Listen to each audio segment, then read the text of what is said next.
la première passion de Gabrielle, donc Gabrielle qui va quitter les Clarisses, qui est donc le pensionnat de Bonne Sœur où elle était. Gabrielle quitta les Clarisses, riche d'un honnête bagage intellectuel et d'une petite expérience saphique. Le premier, le bagage intellectuel, était le fait de sœur Marie-Caroline, qui enseignait le latin et le français. Elle s'était éprise d'affection pour la jeune fille, lui avait fait découvrir les romans de Balzac, de Stendhal et même de Zola qu'elle dévorait en secret, car la mère supérieure tenait ses lectures pour pernicieuses. Au fil des ans, une véritable amitié s'était développée entre Gabrielle et sa sœur Marie-Caroline. La religieuse ne se contentait pas de partager sa passion de la littérature avec son élève, elle lui parlait aussi théâtre, musique, peinture. Ses goûts étaient fort classiques. C'était néanmoins une saine ouverture d'esprit. Si l'intérêt de sœur Marie-Caroline pour Gabrielle n'était pas purement platonique, elle veilla à ne jamais rien laisser paraître, par respect des vœux qu'elle avait prononcés, par égard pour l'innocence de sa protégée.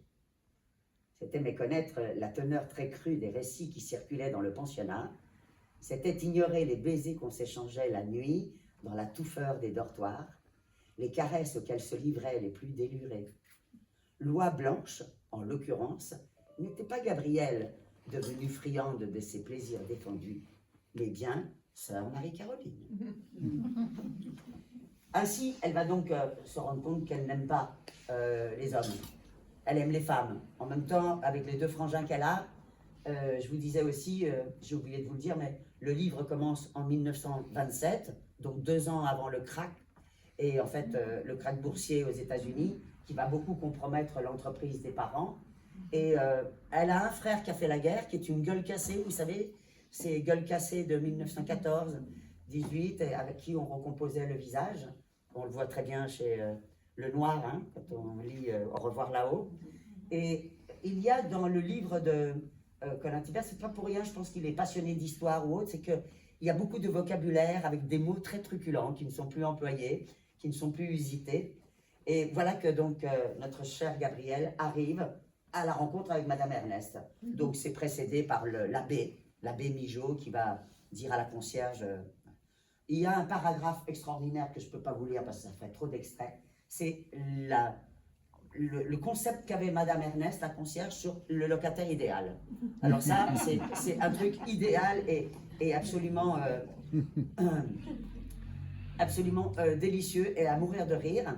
Mais là, voilà comment arrive Gabrielle.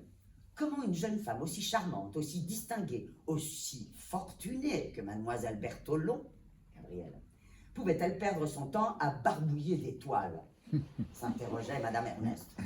Ce qui la défrisait, ce n'était pas tant la peinture en soi que le milieu dans lequel évoluait la jeune lyonnaise. À commencer par ce Serepensky, encore un qui sortait de Dieu sait où, marié à une certaine Désirée, une ancienne modèle, une traînée, qu'il avait eue dans sa jeunesse la maladresse d'engrosser. Cette mégère au gabarit de cariatide lui menait la vie dure, siphonnait ses revenus et le trompait sans vergogne avec un mastroquet de la rue Vaugirard. C'était de notoriété publique. Quand seul l'opium permettait au peintre boiteux de se soustraire à son effet, à son enfer conjugal. Mais le plus terrible de la bande aux yeux de la concierge, c'était le russe barbu, un individu qui avait profité de la révolution bolchevique pour égorger, piller, violer. Quand c'était devenu un peu trop chaud pour ses fesses, hop, il s'était carapaté en France, où l'on accueillait tous ceux dont les autres pays ne voulaient pas. La fraternité, on appelait ça. Alors, forcément, voilà toujours Madame Ernest. À force de se frotter au crime par journaux interposés, Madame Ernest et ses affidés estimaient avoir développé un 6e sens pour flairer les individus louches. Chacune des 3 concierges, ainsi, elles se réunissent pour jouer au bridge ou manger des petits gâteaux, ou boire du vin. Dans son immeuble, 2 ou 3 personnes jugées bizarres ou patibulaires dont il convenait de surveiller les faits, les gestes et les propos, dans l'espoir de prévenir un drame de sang. Madame Amelot était la seule à compter parmi ses locataires un authentique commissaire de police, auquel, pourtant, elle n'osait pas faire part ouvertement de ses craintes ou de ses soupçons. Elle préférait écrire en lettres capitales et à longueur de soirée des missives délatrices qu'elle s'en allait poster nuitamment dans les boîtes aux lettres de l'arrondissement voisin. Une activité qui se murait quelques années plus tard en sport national.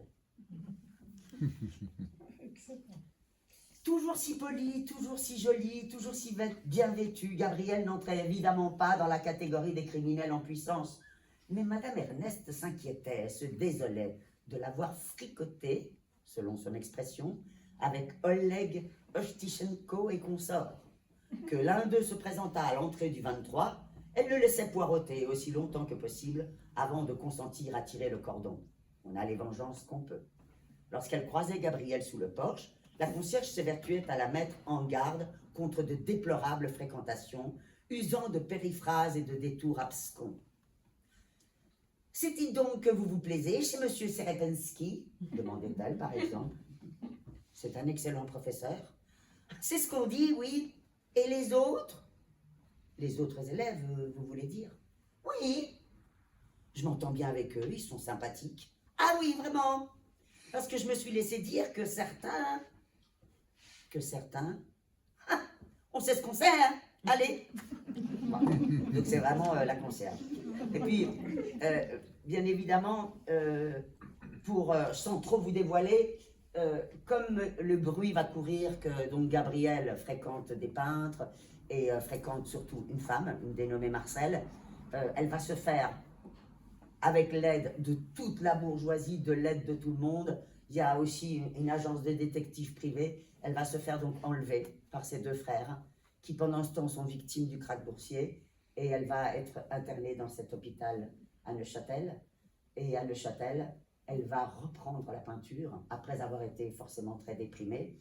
Je ne peux pas vous raconter la suite de comment il va y avoir des tas d'affaires, mais juste peut-être vous raconter le petit extrait sur le centre de cure de Prussange.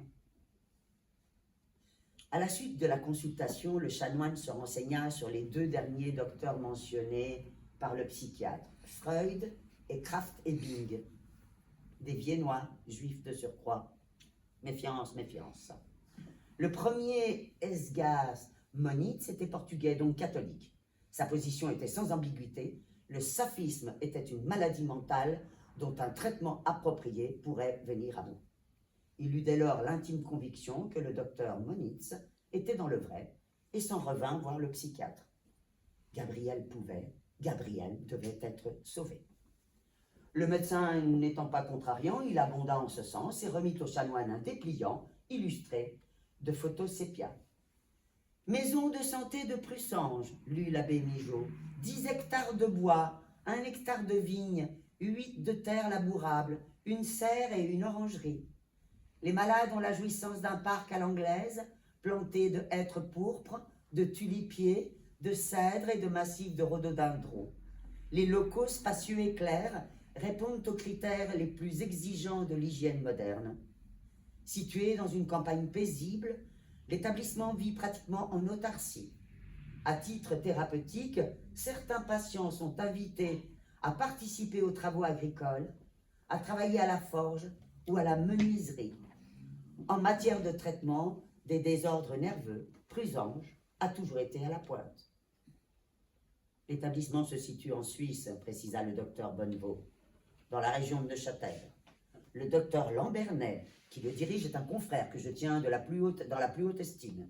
Il compte parmi sa clientèle des rejetons de quelques familles françaises très honorables qu'il soigne en toute discrétion. N'hésitez pas à vous adresser à lui de ma part, il vous conseillera. Mademoiselle Bertholon trouvera à Prussange la sérénité et l'attention dont elle a besoin. Alors, je vous invite à aller voir le site qui maintenant, donc le site s'appelle pas Prussange, ça s'appelle, j'ai oublié le nom, je l'ai ici. Quelqu'un connaît ce centre de médecine? Hein? Oh zut, je l'avais noté. Prévrange, non? Prévrège. Il n'y a personne de Lyonnais dans le coin? Je l'avais noté, mais je ne le trouve plus. Préfargier. Et il existe, ce lieu. Voilà. Je crois que j'ai dépassé le temps imparti pour ce secrétaire. La chute, elle est fantastique. Vous allez voir comment le monde des magouilles. Et en fait, on peut se poser la question, qui donc est plus décadent? Les familles bourgeoises bien placées et bien mises, ou les artistes qui vivent? Bien sûr que Paris, Montparnasse, cette époque, elle était fantastique. Mais après tout, on en a quand même tiré des grands auteurs, des grands peintres et de grands personnages. Voilà. Ce qui est bien aussi, juste pour finir, c'est qu'à la fin du livre, l'auteur, dans l'épilogue, nous raconte des tas de choses sur le site, puis il nous conseille des livres à la fin. C'est vachement bien, c'est un bonus. Et il nous conseille des livres. Hein. Il nous propose Paris est une fête, Ernest Hemingway ou autre, pour qu'on s'imprègne bien de ce Paris de la petite saison. Donc ça démarre en 27, ça finit en 31, 32. J'avais un extrait aussi à vous lire, mais malheureusement, j'ai pas trop le temps. En fait, l'auteur n'est pas là, mais il a donc gagné le prix et on peut le saluer et l'applaudir.